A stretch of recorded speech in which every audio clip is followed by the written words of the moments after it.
जयति देवाशमुदां तां चु सिंहवाहिनीं तुष्टुर्मुनिश्चन्यां भक्ति नम्रात्ममूर्तया। समस्त देवताओं के तेज पुंज से प्रकट हुई देवी को देखकर महिषासुर के सताए हुए देवता बहुत प्रसन्न हुए। पिनाकधारी भगवान शंकर ने अपने त्रिशूल से एक शूल निकालकर उन्हें दिया। फिर भगवान विष्णु ने अपने चक्र से चक्र उत्पन्न करके भगवती को अर्पण किया। वरुण ने शंख भेंट किया, अग्नि ने उन्हें शक्ति दी, वायु ने धनुष बाण से भरे हुए तरकस प्रदान किए। सहस्त्र नेत्रों वाले देवराज इंद्र ने वज्र से उत्पन्न कर दिया, वज्र उत्पन्न करके दिया। ऐरावत हाथी से उतरकर एक घंटा भी प्रदान किया। यमराज ने काले दंड से दंड, वरुण ने पास, प्रजापति ने स्फटिक काक्ष की माला तथा ब्रह्मा जी ने कमंडल भेंट किया। सूर्य ने देवी के समस्त रोमकूपों में अपने किरणों का तेज भर दिया। काल ने उन्हें चमकती हुई ढाल तलवार दी। क्षीर समुद्र ने उज्ज्वल हार, कभी जीर्ण न होने वाले दो दिव्य वस्त्र भेंट किए। साथ ही उन्होंने दिव्य चूड़ामणि, 2 कुंडल, कड़े, उज्ज्वल अर्धचंद्र, बाहुओं के लिए केयूर, दोनों चरणों के लिए निर्मल नूपुर, गले की सुंदर हंसली, सब अंगुलियों में पहनने के लिए रत्नों की बनी अंगूठियाँ भी दी। विश्वकर्मा ने उन्हें अत्यंत निर्बल फरसा भेंट किया। साथ ही अनेक प्रकार के अस्त्र व भेद कवच दिए। इसके सिवा मस्तक और वक्षस्थल पर धारण करने के लिए कभी को मालने वाले कमल की मालाएं दी। जलद ने उन्हें सुंदर कमल का फूल भेंट किया। हिमालय ने सवारी के लिए सिंह तथा हिमवान नामक सिंह दिया। भांत भांत के रत्न समर्पित किए। धनाध्यक्ष कुबेर ने मधु से भरा दान पात्र दिया। संपूर्ण नागों के राजा शेष ने, जो इस पृथ्वी को धारण करते हैं, उन्हें बहुमूल्य मणियों से विभूषित नागहार भेंट किया। इसी प्रकार अन्य देवताओं ने भी आभूषण, अस्त्र शस्त्र देकर देवी का सम्मान किया। तत्पश्चात उन्होंने बारंबार अट्टहास पूर्वक उच्च स्वर से गर्जना की। उनके देवी के भयंकर नाद से संपूर्ण आकाश गूंज उठा। देवी का वह अत्यंत उच्च स्वर से किया हुआ सिंहनाद कहीं समा न सका।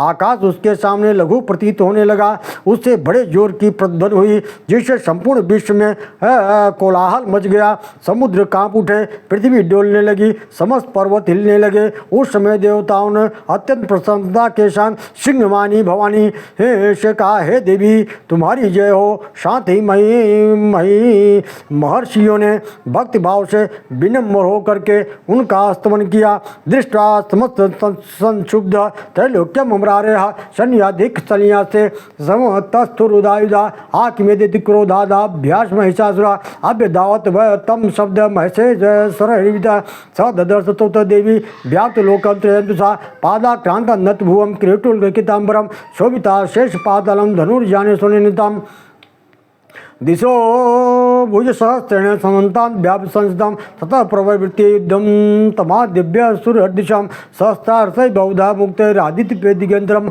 महिषासुर सेनानी चिक्षिराखो महासुरा युधे चाम्रश्चन्य चतुरंगवलानितः रथा नाम खड्ग विरुद्ध ग्राख्यो महासुरा अयुद्धतायुतानां च सहस्रेण महानु पंचादद्भिश्च नीतैर शिलोमा महासुरा अयुतानां शतः खड्गभिश्वास्कलो युधेरणे गजवाजी सहस्र घैरैकै परिवारितः वृत्तो रथानां कोट्या च युद्ध तस्मिन् युध्ये विडालक्ष्य उतानां च 50 युद्धे संयुगे तत्र रथानां परिवारितः अन्ये च तत्रायुतसो रथनागहैर्विता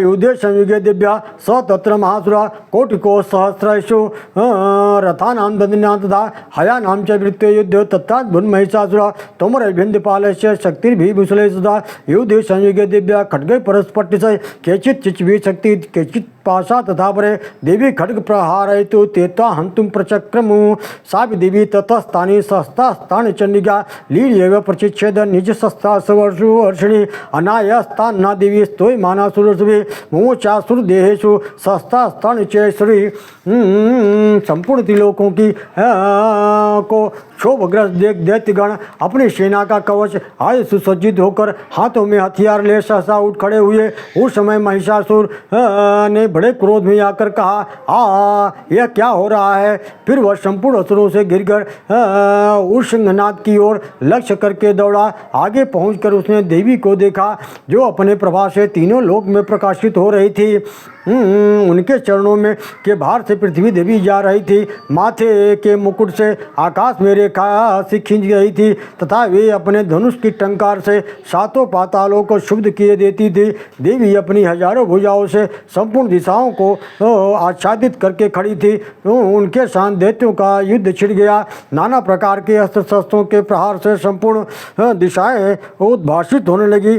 चिच्छुर नामक महान असुर महिषासुर का सेना नायक था। वह देवी के साथ युद्ध करने लगा।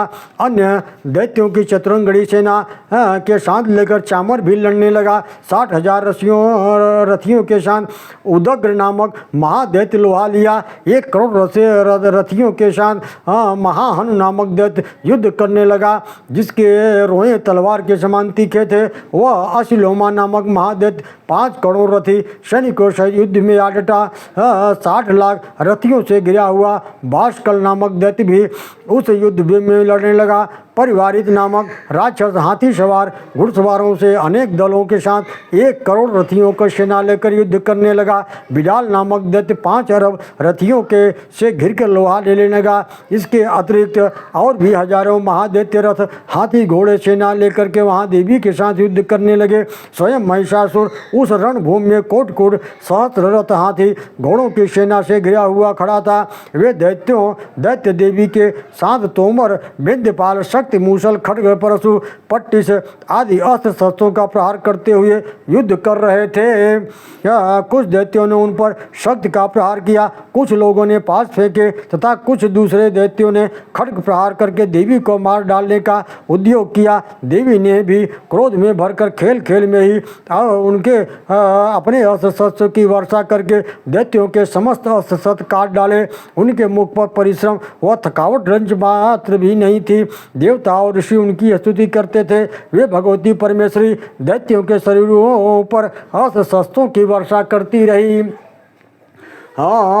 सोपक्रुद्धो धुतो सटो दिव्या वाहन केसरी चचासुर सैन्यसु वनिष्युतासन निश्वास मुमुचे याच युद्धमान हरणम्बिके तैव सद्य संभूता गणाशत सहस्रशा युद्धोस्ते परशुर भिंदपालासि पट्टसै नाशयन्तो सुरगणान् देवी शक्ति उपबृहता अवादयन् प्रधान गणा संघा तथा परे मृदंगा च तथैवानि तस्मिन् युद्ध महोत्सवे ततो देवी त्रिशूलेन गदया शक्ति भी वृष्टि भी